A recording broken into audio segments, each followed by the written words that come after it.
ನಮಸ್ಕಾರ ವೀಕ್ಷಕರೇ, ಕಾರ್ಯಕ್ರಮಕ್ಕೆ ತಮ್ಮೆಲ್ಲರಿಗೂ ಆತ್ಮೀಯ ಸ್ವಾಗತವನ್ನು ಕೋರ್ತಾ, ಶಿಕ್ಷಣ ಹಾಗೂ ವೈಜ್ಞಾನಿಕ ತಂತ್ರಜ್ಞಾನ ಅಂದ ತಕ್ಷಣ ನಮಗೆ ನಮ್ಮ ಎಲ್ಲಾ ಅಭಿವೃದ್ಧಿ ವಲಯಗಳಲ್ಲೂ ಕೂಡ ತಂತ್ರಜ್ಞಾನವನ್ನು ಸಮರ್ಥವಾಗಿ ಬಳಸಿಕೊಂಡಿದ್ದೇವೆ. ಆದರೆ ಶಿಕ್ಷಣದಲ್ಲಿ ಮಾತ್ರ ನಾವು ಅಂದುಕೊಂಡಷ್ಟು ಮಟ್ಟಿಗೆ ನಿರೀಕ್ಷಿತ ಪ್ರಮಾಣದಲ್ಲಿ ತಂತ್ರಜ್ಞಾನವನ್ನು ಬಳಸಿಕೊಂಡಿಲ್ಲ ಅನ್ನುವಂತಹ ಕೊರಗು ಕೂಡ ಇದೆ.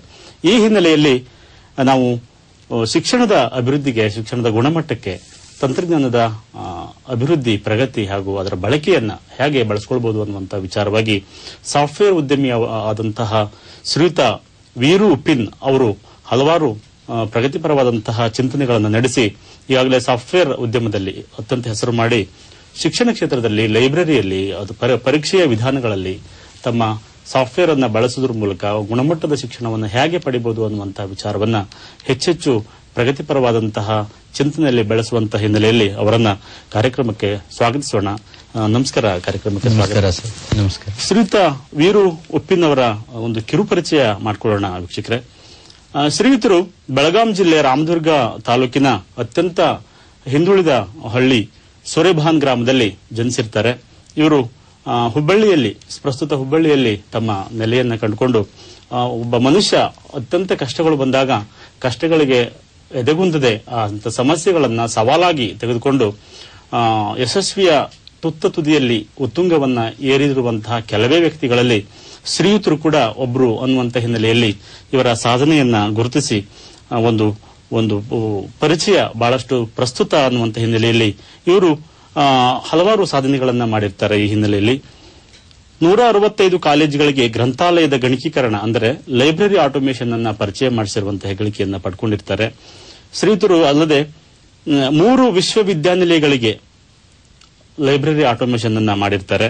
80 ಕಾಲೇಜುಗಳಿಗೆ ಆಫೀಸ್ ಆಟೋಮೇಷನ್ ಅಂತ ಹೇಳಿ ಕಚೇರಿಯ ಗಣಕೀಕರಣ ಆ ಕೆಲಸಗಳನ್ನು ಕೂಡ ಮಾಡಿದ್ದಾರೆ.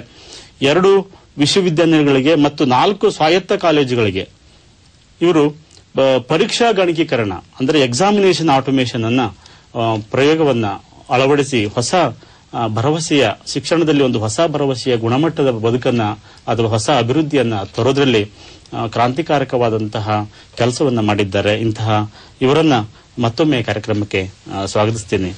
ಉಪ್ಪಿನ್ ಅವರೇ, ಈ ಶಿಕ್ಷಣ ಕ್ಷೇತ್ರದಲ್ಲಿ ಬಹಳ ಮುಖ್ಯವಾಗಿ ತಾವು ಆಯ್ಕೆ ಮಾಡಿಕೊಂಡಿರುವಂತಹದ್ದು ಆಟೋಮೇಷನ್ ಅನ್ನ ಪರಿಚಯ ಮಾಡಿಸಿರುವಂತಹದ್ದು.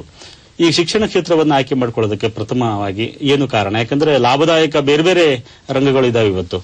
ಆದರೆ ಅದೆಲ್ಲ ಬಿಟ್ಟು ಶಿಕ್ಷಣ ಕ್ಷೇತ್ರವನ್ನ ಲೈಬ್ರರಿಯಲ್ಲಿ ಆಟೋಮೇಷನ್ ಮಾಡುವಂತಹ ತಮ್ಮ ಉದ್ದೇಶ, ಅದಕ್ಕೆ ಪ್ರೇರಣೆ, ಕಾರಣ ಏನು ಅಂತ ಹೇಳ್ತೀರಾ? ನಾನು ಮೊದಲಿನಿಂದ ಶಿಕ್ಷಣ ಸಂಸ್ಥೆಯಲ್ಲೇನೆ ಕೆಲಸ ಮಾಡ್ಕೊಂಡು ಬಂದೆ ಸರ್. ಕೆಲವೊಂದು ಕಾಲೇಜಸ್ಗೆ ಗೆಸ್ಟ್ ಲೆಕ್ಚರರ್ ಅಂತಾನು ಹೋಗ್ತಿದ್ದೆ ಮತ್ತು ಕೆಲವೊಂದು ಈ ಕಂಪ್ಯೂಟರ್ ಸೆಂಟರ್ಸ್ ಅಲ್ಲಿನೂ ನಾನು ಟೀಚ್ ಮಾಡ್ತಾ ಇದ್ದೆ. ಸೊ ಕಾಲೇಜಸ್ಗೆ ಹೋಗ್ಬೇಕಾದ್ರೆ ಅಲ್ಲಿ ಲೈಬ್ರರಿಗೆ ನಾನು ಜಾಸ್ತಿ ಸಮಯನ ಕಳೀತಾ ಇದ್ದೆ ಲೈಬ್ರರಿಯಲ್ಲಿ. ಆ ಸಂದರ್ಭದೊಳಗೆ ಅಲ್ಲೆಲ್ಲ ಆಟೋಮೇಷನ್ ಇಲ್ದೇನೆ ಬುಕ್ ಕೊಡೋದಾಯ್ತು, ತಗೊಳ್ಳೋದಾಯ್ತು, ಸ್ಟಾಕ್ ವೆರಿಫಿಕೇಶನ್ ಅಲ್ಲಿ ಸಾಕಷ್ಟು ಸಮಸ್ಯೆಗಳನ್ನ ಫೇಸ್ ಮಾಡ್ತಾ ಇದ್ರು ಅವರು. ಅವಾಗ ಅಲ್ಲಿ ಒಬ್ರು ಲೈಬ್ರರಿಯನ್ ತಿಗಡಿ ಅಂತೇಳಿ PC ಜಾಬಿನ್ ಸೈನ್ಸ್ ಕಾಲೇಜಲ್ಲಿ ಲೈಬ್ರರಿಯನ್ ಆಗಿದ್ರು. ಅವರು ನನ್ಗೆ ಹೇಳಿದ್ರು, ಇಲ್ಲ ಈ ತರದ್ದು ಒಂದು ಸಾಫ್ಟ್ವೇರ್ ನೀವು ಯಾಕೆ ಮಾಡಬಾರ್ದು, ನಮ್ಮ ಕರ್ನಾಟಕದಲ್ಲಿ ಯಾರು ಇಲ್ಲ ಇಲ್ಲಿವರೆಗೂ, ಸೊ ನೀವು ಈ ತರ ಮಾಡಿದ್ರೆ ನಮಗೆ ತುಂಬಾ ಅನುಕೂಲ ಆಗ್ತದೆ ಅಂತೇಳಿ ಅವರು ತಿಳಿಸಿದ್ರು ನಮ್ಗೆ. ಅವಾಗ ಆಗ್ತಾನೆ ನಾವು ಒಂದು ಕಂಪನಿಯಿಂದ ಹೊರಗಡೆ ಬಂದಿದ್ದೆ. ನಾನು ಏನಾದ್ರೂ ಒಂದು ಸ್ವಂತ ಮಾಡೋಣ ಅನ್ಕೊಂಡು. ಅದೇ ಸಂದರ್ಭದೊಳಗೆ ಗುರುನಾಥ್ ಅಂಗಡಿ ಅಂತೇಳಿ ನನ್ನ ಕಲಿಗೆ, ಈಗ ಅವ್ರು ನಮ್ಮ ಫ್ರೆಂಡ್. ಆಮೇಲೆ ಇನ್ನೊಬ್ರು ಶ್ರುತಿ ಅಂಗಡಿ ಅಂತೇಳಿ, ಆ ನಂತರ ಇನ್ನೊಬ್ರು ಪ್ರಕಾಶ್ ತಿರುಮಲೆ. ನಾವು 4 ಜನ ಮತ್ತು ನಮ್ಮ ವೈಫ್, ಅವರು ಲೈಬ್ರರಿ ಸೈನ್ಸ್ ಮಾಡಿದ್ರು ಅವರು ಸಹ. ಹೀಗಾಗಿ 5 ಜನ ಕೂಡ್ಕೊಂಡ್ಬಿಟ್ಟು ನಾವು ಇದನ್ನ ಮಾಡೋಣ ಅಂದು ಎಲ್ಲಾ ಇನ್ಫಾರ್ಮೇಶನ್ ಕಲೆಕ್ಟ್ ಮಾಡೋದಕ್ಕೆ ಪ್ರಾರಂಭ ಮಾಡಿದ್ವಿ.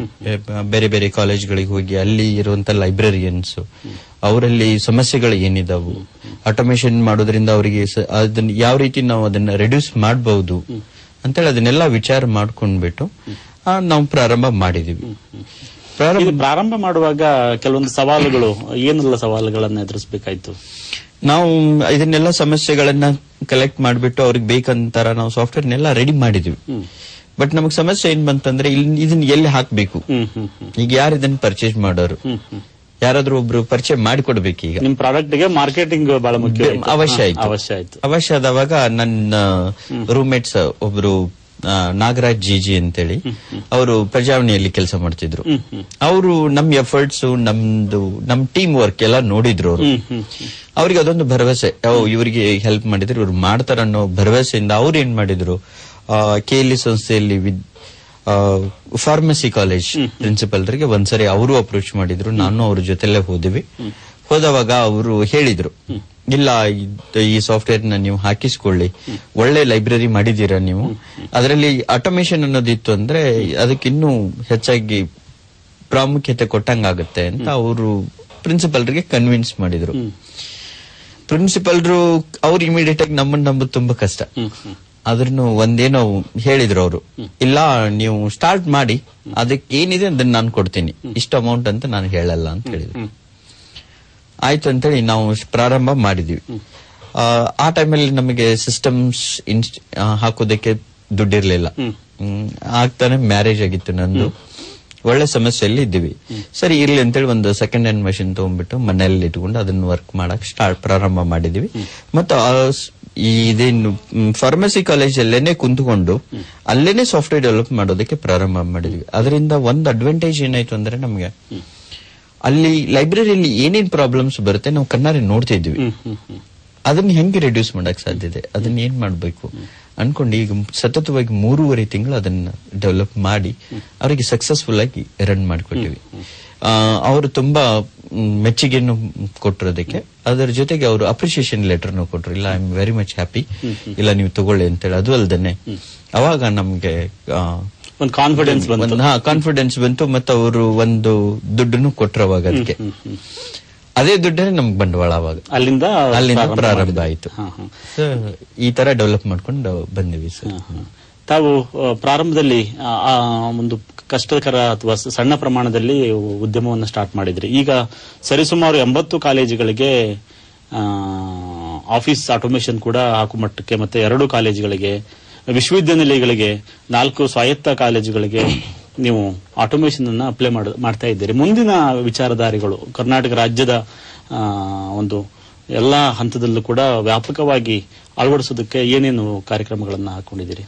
ನಾವು ಅವಾಗ ಅದು ವಿಜ್ಞಾನ ಸಂಸ್ಥೆ ಅಂದ್ರೆ ಔಷಧಿ ವಿಜ್ಞಾನ ಸಂಸ್ಥೆಗೆ ನಾವು ಸಾಫ್ಟ್ವೇರ್ ಅನ್ನ ಹಾಕಿದೀವಿ. ಹಾಕಿ ಅಲ್ಲಿ ಸಕ್ಸಸ್ ಆದ್ಮೇಲೆ ಮತ್ತೆ ನಮ್ಗೆ ಇನ್ನು ಬೇರೆ ಬೇರೆ ಕಾಲೇಜಸ್ ಸಿಗ್ಬೇಕಾಗಿತ್ತು. ಅವಾಗ ನಮ್ಮಲ್ಲಿ KLE ಸಂಸ್ಥೆ ದೊಡ್ಡ ಸಂಸ್ಥೆ ಅದು. ಅಲ್ಲಿ ಶಂಕರಣ್ಣ ಮುನ್ವಳ್ಳಿ ಅಂತೇಳಿ ಡೈರೆಕ್ಟರ್ ಫಾರ್ KLE ಸೊಸೈಟಿ.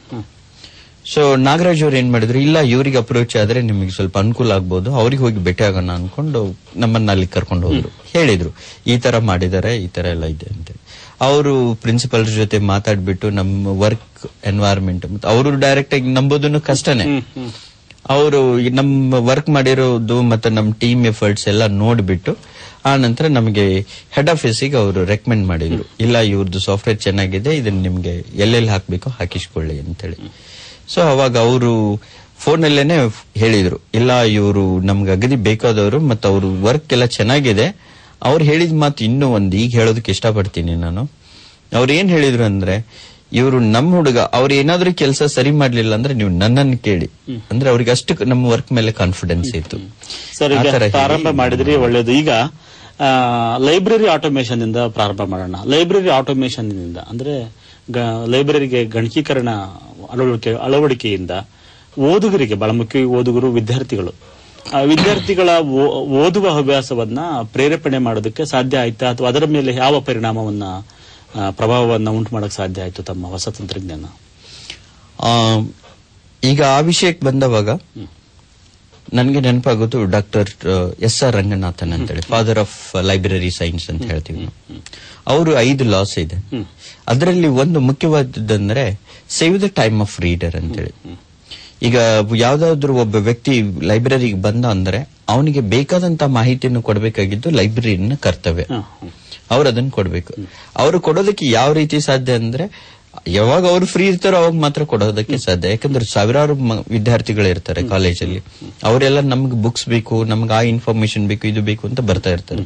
ಆ ಸಂದರ್ಭದಲ್ಲಿ ಸಾಫ್ಟ್ವೇರ್ ಇತ್ತು ಅಂದ್ರೆ ಆಟೋಮೆಟಿಕ್ ಆಗಿ ಕ್ಯಾಲ್ಕುಲೇಷನ್ ಆಗೋದ್ರಿಂದ, ಆಟೋಮೆಟಿಕ್ ಆಗಿ ಇಶ್ಯೂ ಮಾಡೋದ್ರಿಂದ, ಸೊ ಇದು ಫಾಸ್ಟ್ ಆಗಿ ವರ್ಕ್ ಆಗತ್ತೆ. ಆ ಸಂದರ್ಭದೊಳಗೆ ವಿದ್ಯಾರ್ಥಿಗಳಿಗೆ ತಮಗೆ ಬೇಕಂದ ಸಮಯದಲ್ಲಿ ಇಮಿಡಿಯೇಟ್ ಆಗಿ ಬುಕ್ ಸಿಗುತ್ತೆ. ಯೂಶುವಲಿ ಮಕ್ಕಳಿಗೆ ಯಾವ ತರ ಇರ್ತದೆ ಅಂದ್ರೆ, ಬೇಕಂದ ಬುಕ್ ಅವಾಗೆ ಸಿಕ್ಕರೆ ಅದನ್ನು ಓದೋದಕ್ಕೆ ಅವ್ರು ಇಷ್ಟಪಡ್ತಾರೆ. ಮತ್ತೆ ಹುಡುಕೋಲ್ಲ ಅಂತ ಹೇಳಿ, ಅಂದ್ರೆ ಹಸಿವಿರುವಾಗನೆ ಅವರಿಗೆ ಊಟ ಕೊಟ್ರೆ ಅದು ರುಚಿ ಇರುತ್ತೆ. ಸೊ ಆತರ ಅವರು ಲೈಬ್ರರಿಗೆ ನಮ್ಗೆ ಈಗ ಬುಕ್ಸ್ ಬೇಕು ಅಂತ ಬಂದವಾಗ ಬುಕ್ಸ್ ಸಿಕ್ತು ಅಂದ್ರೆ ಅವ್ರಿಗೊಂದು ಖುಷಿ ಇರ್ತದೆ. ಸೊ ಆ ಮಟ್ಟಿನಲ್ಲಿ ಇದು ಸಾಫ್ಟ್ವೇರ್ ಅನುಕೂಲ ಮಾಡುತ್ತೆ. ಇನ್ನೊಂದು ಹೈಯರ್ ಎಜುಕೇಶನ್ ಹೋದವಾಗ ಇದರಲ್ಲಿ ಒಂದು ವೆಬ್ ಒಪ್ಯಾಕ್ ಅಂತೇಳಿ ಒಂದು ಸರ್ಚ್ ಇಂಜಿನ್ ಪ್ರೊವೈಡ್ ಮಾಡಿದೀವಿ. It is called online public access cataloguing ಅಂತೇಳಿ. ವರ್ಲ್ಡ್ ಅಲ್ಲಿ ಯಾವುದೇ ಮೂಲೆಯಲ್ಲಿ ಇದ್ರೂ ಈ ಕಾಲೇಜಲ್ಲಿ ಅಥವಾ ಈ ಸಂಸ್ಥೆಯಲ್ಲಿ ಯಾವ ಬುಕ್ಸ್ ಇದೆ ಅಂತೇಳಿ ನಾವು ಅಲ್ಲಿಂದನೇ ಸರ್ಚ್ ಮಾಡಿ ನೋಡಬಹುದು. ಸ್ಪೆಷಲಿ ಇಂಜಿನಿಯರಿಂಗ್ ಸ್ಟೂಡೆಂಟ್ಸ್ಗೆ ಮತ್ತು ಮೆಡಿಕಲ್ ಇರೋ ಸ್ಟೂಡೆಂಟ್ಸ್ಗೆ ತುಂಬಾ ಹೆಲ್ಪ್ ಆಗುತ್ತೆ. ಅಂದ್ರೆ ಬುಕ್ಸ್ ಎಲ್ಲ ತುಂಬಾ ಕಾಸ್ಟ್ಲಿ, ಅವ್ರು ತಮ್ಮ ಹತ್ರ ಇಲ್ಲ ಅಂದ್ರೂ ಅದನ್ನ ಸರ್ಚ್ ಮಾಡಿಬಿಟ್ಟು ಓಕೆ ಈ ಲೈಬ್ರರಿಯಲ್ಲಿ ಅವೈಲೇಬಲ್ ಇದೆ ಅಂದ್ರೆ ಅವ್ರು ಪರ್ಸನಲಿ ಆಗಿ ಹೋಗಿನೋ ಅಥವಾ ಅವರಿಗೆ ರಿಕ್ವೆಸ್ಟ್ ಮಾಡಿ ಜೆರಾಕ್ಸ್ ಕಾಪಿ ತಂದ್ಕೊಳ್ಳೋದಾಗ್ಲಿ ಅಥವಾ ಅವರೇ ಅಲ್ಲಿ ಹೋಗಿ ಅದನ್ನ ರೆಫರ್ ಮಾಡ್ಕೊಂಡು ಬರೋದಾಗ್ಲಿ ಅನುಕೂಲ ಈ ತರದ್ದು.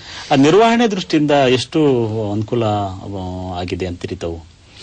ಈಗ ಇನ್ನು ನಮ್ಮ ದೇಶದಲ್ಲಿ ಎಸ್ಟಾಬ್ಲಿಷ್ ಆಗ್ಬೇಕಿದು, ಆ ಲೆವೆಲ್ಗೆ ಇನ್ನು ಎಸ್ಟಾಬ್ಲಿಷ್ ಆಗಿಲ್ಲ. ಆದ್ರೆ ಈಗ ಬಂದಿರೋ ಅನುಕೂಲಕ್ಕೆ ಮತ್ತೆ ಈಗಿರೋ ವ್ಯವಸ್ಥೆ ನೋಡಿದ್ರೆ ಎಲ್ಲಾ ಲೈಬ್ರರೀಸ್ ಆಟೋಮೇಶನ್ ಆಗ್ತಾ ಇದೆ. ಇದನ್ನು ವರ್ಲ್ಡ್ ವೈಡ್ ಮಾಡಬೇಕು. ಈವನ್ ನಾವು ಸಹ ಅದಕ್ಕೆ ಪ್ರಯತ್ನ ಮಾಡ್ತಾ ಇದ್ದೀವಿ. ಎಲ್ಲಾ ಕಾಲೇಜುಗಳ ಲೈಬ್ರರಿ ಡೇಟಾ ಬೇಸ್ ನ ಇಂಟರ್ನೆಟ್ ಮೂಲಕ ಎಲ್ಲರಿಗೂ ಅವೈಲೇಬಲ್ ಆಗ್ಬೇಕು.